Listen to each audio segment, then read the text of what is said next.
Salam sejahtera bagi kita semua dimanapun kita berada. Kiranya kita ada dalam keadaan sukacita dan dipenuhi dengan damai sejahtera Allah. Bapak Ibu Saudara-saudari kasih Tuhan, COVID-19 telah membuat banyak perubahan ketika kita mengarahkan hati kita kepada Tuhan. Terlebih lagi ketika berada di gereja. Dulu sebelum masa pandemi COVID-19, katanya kita harus bersekutu di rumah Tuhan, atau lebih menyentuh hati ketika kita beribadah di dalam gereja. Mungkin pemahaman seperti ini masih kita pegang. Namun demikian pada masa sekarang, ada pemimpin gereja yang menyerukan untuk tidak beribadah di ruang gereja, ibadah di rumah saja. Kalaupun ada yang memperkenankan beribadah di gereja, ketika kita berjumpa dengan umat seiman, kita yang dahulu bertegur sapa, berjabat tangan, memberikan senyuman cinta kasih, namun sekarang sudah berbeda. Bertegur sapa harus jaga jarak, tidak diperkenankan jabat tangan kontak fisik. Senyuman indah tidak tampak jelas karena ditutup oleh masker. Dulu selama ibadah kita dihimbau untuk tidak pegang HP, alat elektronik, karena mengganggu jalannya ibadah. Sekarang kita diperkenankan, malahan media elektronik, HP adalah sarana yang digunakan untuk membuat kita ibadah online. Bisa jadi ada begitu banyak cara ibadah yang pada waktu dulu ketika kita mengarahkan hati kepada Tuhan diubah. Maka dari itu kita perlu memaknai ulang, memahami tata cara ibadah dan juga bagaimana mempraktikkan kehidupan peribadahan. Perlu kita sadari, perubahan adalah bagian yang penting dalam kehidupan yang kita jalani di dunia ini. Terkadang kita mudah menerima, kita mampu menyesuaikan diri dengan keadaan yang berbeda.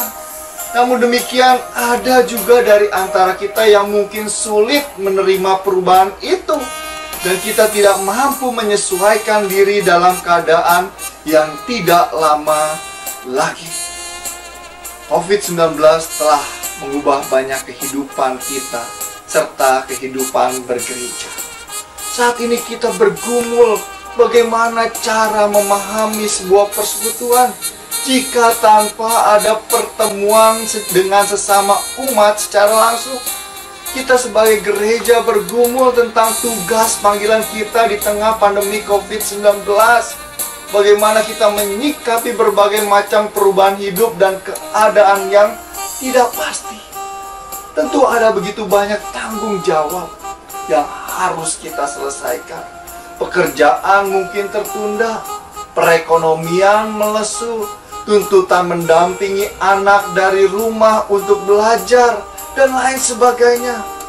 Belum lagi hari Selasa yang lalu, tanggal 8 September 2020, status Kabupaten Pati berubah, masuk ke dalam wilayah resiko tinggi penularan COVID-19. Dan juga beberapa wilayah Indonesia kembali diterapkan PSBB ketat melihat tingginya penularan COVID-19. Nah, di tengah perubahan dan tantangan hidup yang cukup menggoncang, apakah kehidupan kita masih terarah kepada Tuhan? Kita belajar dari sang pemazmur yang memohon kepada Allah agar dia terus mampu fokus kepada Allah sampai pada akhirnya. Mazmur 119 ayat 33 menyaksikan, "Perlihatkanlah kepadaku ya Tuhan, petunjuk ketetapan-ketetapan-Mu. Aku hendak memegangnya sampai saat terakhir." Segala hal yang terjadi dalam dunia ini boleh berubah, akan tetapi kita tetap terus mengarahkan hati, mengarahkan hidup kita kepada Allah. Mazmur 119 ayat 35 menyaksikan, "Biarlah aku hidup menurut petunjuk perintah-perintah-Mu, sebab aku menyukainya." Mengarahkan hidup kita kepada Tuhan berarti kita harus memegang teguh petunjuk perintah Tuhan. Kita harus menyukai akan firman-Nya. Situasi dan kondisi kehidupan peribadahan boleh berubah, tetapi firman Tuhan tetap ada dalam kehidupan kita. Prinsip ketetapan hukum-hukum Tuhan adalah membawa kita sebagai manusia pada kehidupan dan dipenuhi dengan kasih Tuhan. Perkataan Tuhan membawa kita sebagai umat manusia untuk tetap teguh, untuk tetap kuat, karena kita perlu memiliki sikap yang terus-menerus belajar akan firman Tuhan. Di tengah perubahan dunia yang sedang terjadi, kiranya kita sebagai umat Tuhan tidak kehilangan arah hidup. Apalagi kita mengikuti arus kehidupan dunia yang membawa kita pada kematian. Akan tetapi marilah kita tetap mengarahkan hidup kita kepada Tuhan yang memberikan kehidupan. Untuk itu kiranya seluruh hidup dan kehidupan kita arahkan pada Tuhan saja. Kiranya Tuhan melindungi dan memberkati kita semua. Amin.